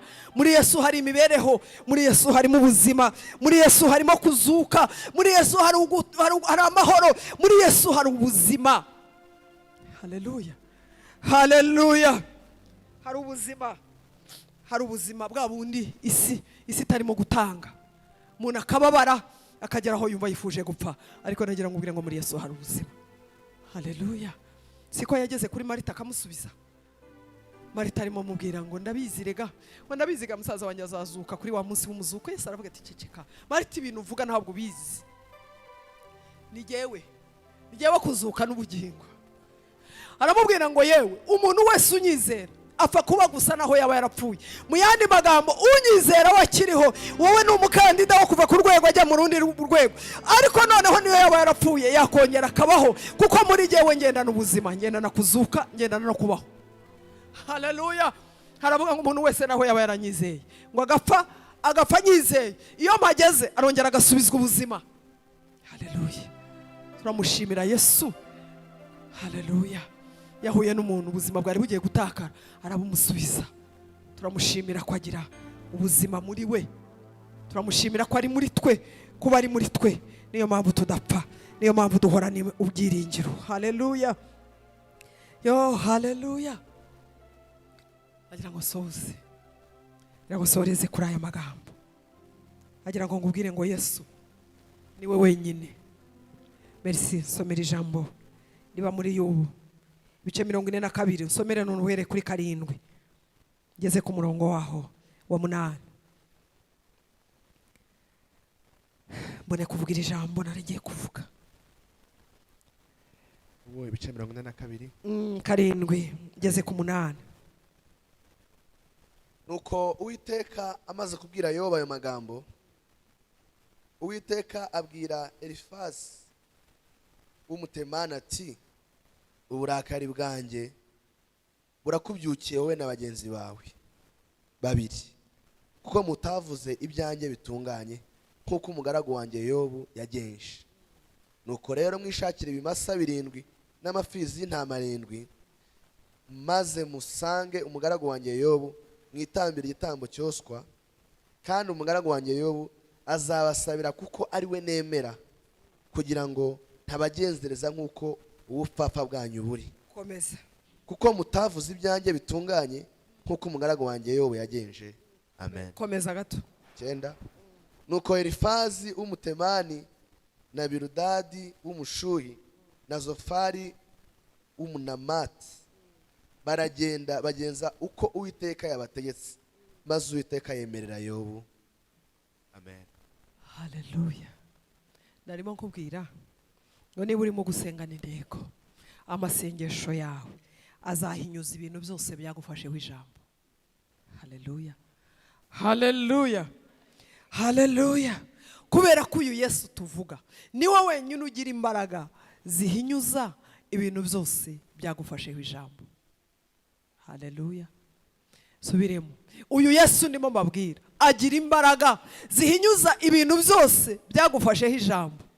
Byavuze ngo ntacyo azamara, byavuze ngo buriya se bazagerahe, byavuze ngo buriya se bazabigenza bate, byavuze ngo buriya se arabona arinde wamwemera. Arabona.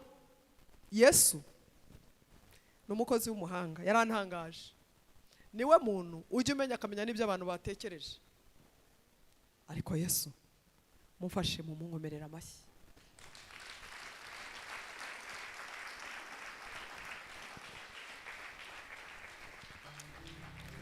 Muzi bavuze ngo tumukomere amashyi. Yesu yitegereje abantu, areba uburyo bafashe umwanya bavuga umugaragu w'Imana Yobu, kandi Bibiliya ibavuze ivuga ngo aba bantu bari inshuti ze, ngo baramuvuga bamufataho ijambo, bavuga ko yasaze, bavuga ko yataye Imana, bavuga ko aba mu byaha, bavuga ko nta bwenge, bavuga ko yananiwe. Ayiwe nawe wirebe, nawe ureba aho wikirasa. Baravuga ye, baravuga ngo buriya si wawe, baravuga ngo buriya se baziga, baravuga ye, ngo baravuga. Yesu ngo arabibika. Niyo mpamvu navuze ngo bamukomere amashyi. Yesu arabibika. Yesu arabibika, arabigumana, maze ngo arareka. Navuze ngo Yesu ageza gukora kubera ko ashaka ko ibyo agiye gukorera umuntu yabonye ko ari tayari, yamaze kwemera. Yavuze ngo ni Yesu wenyine usigaye. Aha ni aha Yesu. Icya kabiri, abashaka kwinkuruza, abashaka ko ubutumwa buzamamara, abantu bagahindura imvugo. Isi dutuyemo ifite amagambo menshi, ariko icyo ngusaba reka kuyitaho, wite kuri Yesu. Haleluya. ibicantege ni byinshi, wibyitaho. ita kuri Yesu wagize icyo akora ku buzima bwawe. ita kuri Yesu wahinduye amateka yawe. ita kuri Yesu wagukijije igisuzuguriro. ita kuri Yesu wagendanye nawe. ita kuri Yesu wagutoraguye abandi bagutaye. ita kuri Yesu wabonye umuryango w'iwanyu nta ruhare ufite rwo kukugirira neza, ariko Yesu akaza akabana nawe, bari we witaho. Y'ubu ngo niwe yitayeho. Tuzamurira Imana ibiganza. Y'ubu umunsi umwe Imana ngo iramugenderera, ngo iramubwira ngo umva ibintu ngutegetse, nubitsinda ndakugororera, ndagusubiza ibintu byawe byose, kandi ndagusubiza byose hatabuzeho na kimwe. Niwemera gusabira aba bantu imbabazi, nakubwiye ngo ushaka Yesu, nk'utavuga ngo ngirira neza babibone, ubwire Yesu ngo ngirira neza, nanjye nzakomeze kwamamaza inkuru nziza z'imirimo yawe. Haleluya, haleluya. Ngo areba uburyo Yobu yajyaga ahora buri munsi ngo yipima, ngo irabyitegereza, ngo ibona uburyo Yobu atigeze ayikoze isoni. Biramubwira ngo Yobu, noneho iki kizamini cyo cya nyuma. Avuze ngo Yesu ajya akorana n'abantu, yabonye ko biteguye, yabonye ko hari ibyo batsinze, yabonye ko hari ibyo barambiwe, yabonye ko hari ibyo bemeye. Yesu akorana n'abantu bameze batyo. Haleluya, yo haleluya. Mu yandi magambo, Yesu akorana n'abantu bazi gusenga amasengesho y'uburyo bwose. Haleluya. Waramubwira ngo noneho ngiye kukubwira ikintu ugiye kugukorera. Nimo navuga iyo umuntu yahuye na Yesu neza, aramubwira ngo noneho ba bantu bose bagufasheho ijambo, yewe sinagukurira amaho, ngomba kukwereka ko cyagiye ari jye wari mushaka. Aramubwira ngo noneho aba bashuti bawe ngiye kubaca. Uzi ko Yesu azi guca abantu amande wa? Nukuri Yesu azi guca abantu amande, kora ku bantu. Uzi ko Yesu azi guca abantu amande kandi nta nzika yabigizemo. Bagati igihe wahereye. Uzi ko Yesu azi guca abantu amande. Tuzamurire data icyubahiro. Musa azabaca amande, wowe icyo uzakora uzabagirire neza cyane. Haleluya. Yesu aravuga ngo Yobu, nabonye kwihangana kwawe, nabonye kunumbira kwawe, nabonye kunshaka kwawe, none ngiye kugucira abo baturage amande kubera ko babuze ibidakwiriye, kubera ko bagufashaho ijambo ntabatumye. Warabubwira ngo mugende mushaka amaturo, murangiza muyashyire Yobu, kugira ngo muhumanurwe nuko muzatanga amaturo mukayaha umugaragu wanjye. Haleluya, haleluya. Imana avuga ngo Yesu gakora mu gihe nyacyo. Yesu ntajya akererwa, ntabwo yita ku byo abantu bavuze, ntabwo yita ku mateka, ntabwo yita ku bintu bitinze, ntabwo yita ku byo abantu bajugunye, ntabwo yita ko bavuze amagambo menshi. Akora mu gihe nyacyo. Haleluya. Aramubwira ngo mubitware mubihe Yobu, mwitangira ibitambo kugira ngo umujinya n'abagiriye mubakureho. Kubera iki? Mwavuze amagambo muvuga nadakwiriye, muvuga nayo ntabatumye, muvuga nayo upfapfa, muravuga nyine. Haleluya, haleluya. Arababwira ngo nta muntu n'umwe muri iki gihugu, nta wundi mutambyi n'umwe, nta wundi muntu ufite amavuta, nta n'umwe nemera usibye Yobu, kubera ko yanegereje mu gihe nyacyo. Aba namuserutseho, aravuga ngo nimugende mumushyire aya maturo, hanyuma Yobu abasabira imbabazi kugira ngo mbagenze uko nabagenze uko nagambiriye. Yesu azi guca abantu amande. Arimvuze ngo Yesu azi no guca abantu amande. Haleluya. Tumuzamurire icyubahiro. Haleluya, yo haleluya. Akindi cyatumye Yesu abikora, ngo aramubwira ngo nimugende, nabahumanura muraba muhumanutse, murongera mu nkorere, murongera muvugire imbere yanjye, ndongera mbishimire, ngo nimugende. Ariko ngo umunsi Yobu yemeye arabikora, kandi ngabikora neza. Aravuga ngo sinitaye ku magambo mwamvuze, sinitaye ku mfu inzobo mwacukuriye, sinitaye ku buryo mwamvuze nabi, ngo amaze kubababarira kandi abikuye mu mutima, ngo Uwiteka ngo aramanuka ngo ahira Yobu ngo kurusha ubwa mbere. Dukomere Imana yacu amashyi. Haleluya. Nimana avuga ku muntu wahuye na Yesu. Iyo umuntu ahuye nawe ntabwo amusiga uko yarari, aramuvunjira, amuhoza amarira, aramunezeza.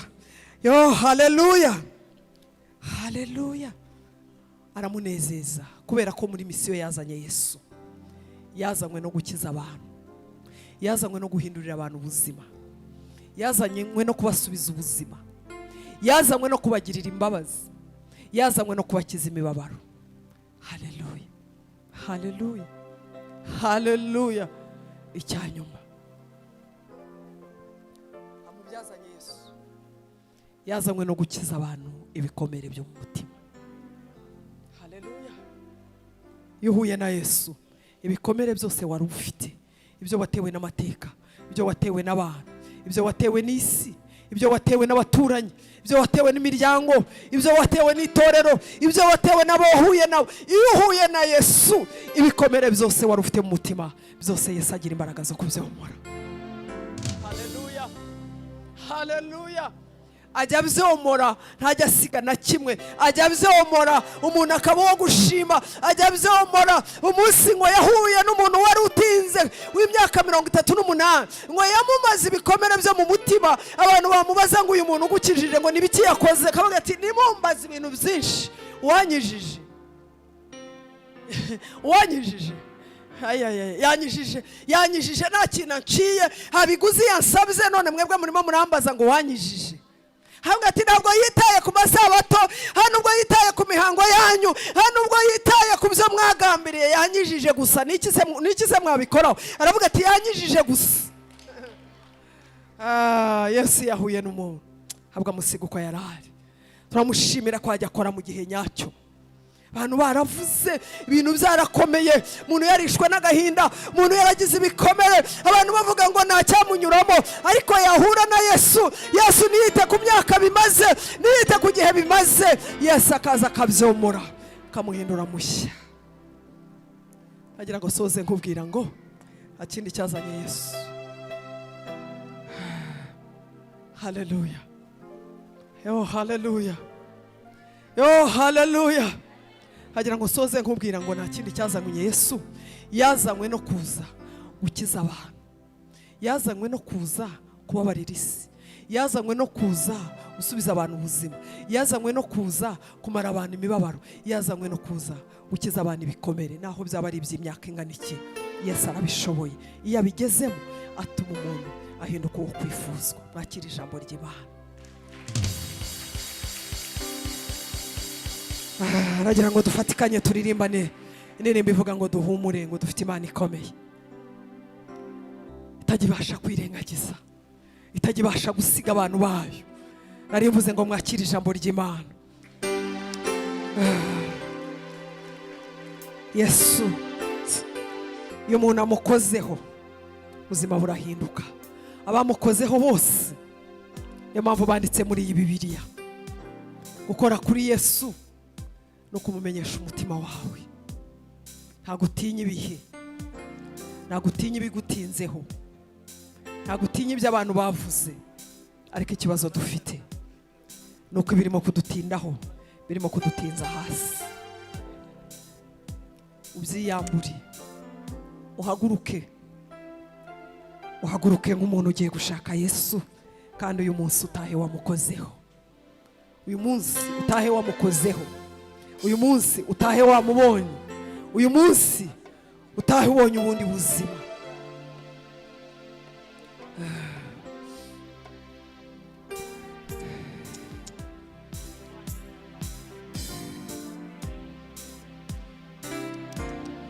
Genda uhumuriza abantu mu midugudu y'iwanyu, nicyo Yesu agushakaho. Turirimba niyo ndirimbo vuga ngo dufite Imana ikomeye, nta muntu ujya yirengagiza n'ukuri. Niba hari ikimana yavuze ku buzima bwawe, hagarara ku musozi n'ukuri zobishita, ipfa kuba ariyo ya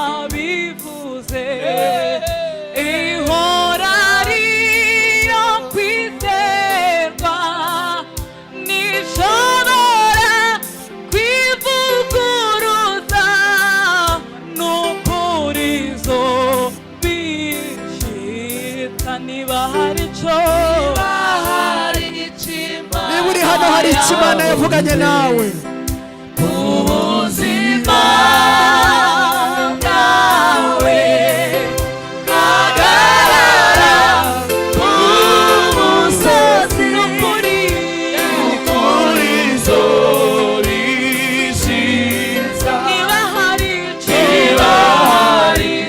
Imana yavuze ubuzima bwawe hagarara ku musozi n'ukuri zorishiza iva kuba iyo yabivuze ihora ariyo kwizera ishobora kwivuguruza ukuri zorishiza iba hari icyo yavuze ubuzima bwawe hagarara ku musozi n'ukuri zorishiza ipfa kuba iyo yabivuze ihora ariyo kwizerwa ishobora kwivuguruza n'ukuri zorishiza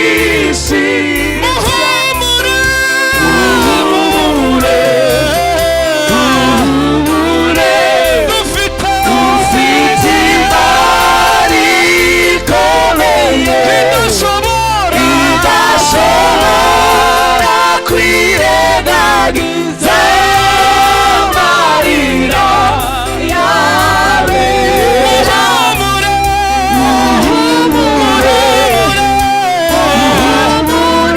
dufite imari ikomeye idashobora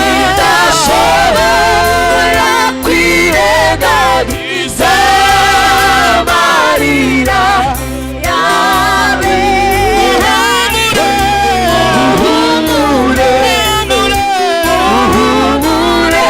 dufite imari ikomeye idashobora kwirengagiza amarira yawe ibihe bidashobora gukuraho icyo yavuze iherezo kandi ihagaze ku itangiriro ibihe bidashobora gukuraho icyo yavuze iherezo kandi ihagaze ku itangiriro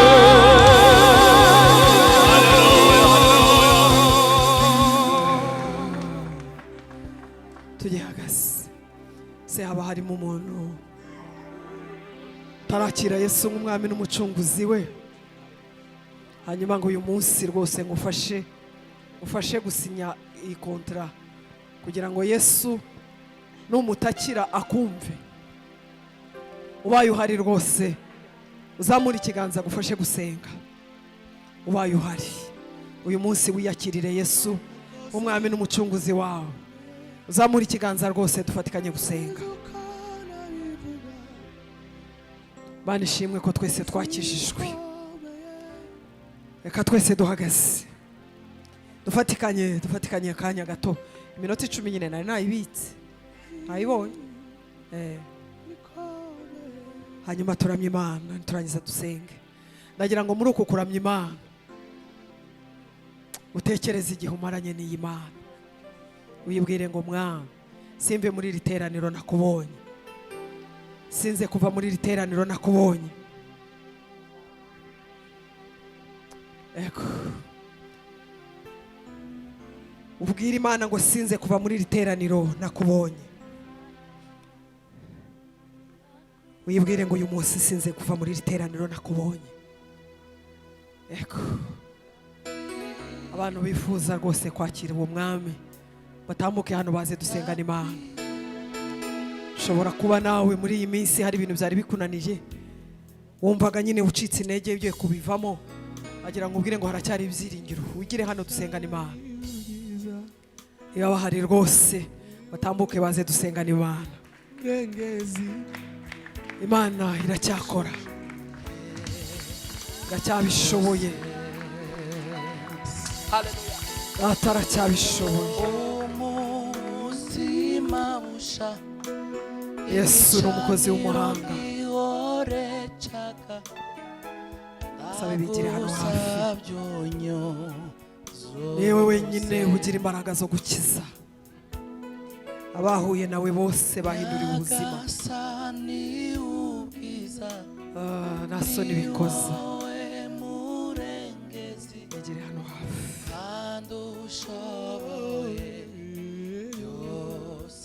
Ari ndiyo mvuga ngo nta soni bijya bitera. Ushobora kuba nawe muri iyi minsi hari byari biguciye intege, birya byose navuze, ubwire Yesu ndacyagukeneye. Ibwire ngo uyu munsi nanjye nahura nawe ubuzima bwanjye bukaba bushya. Bwira data ngo umereze ubuzima bushya. Tujye kumubwira aya magambo, asubiremo aya magambo, igire hano hino.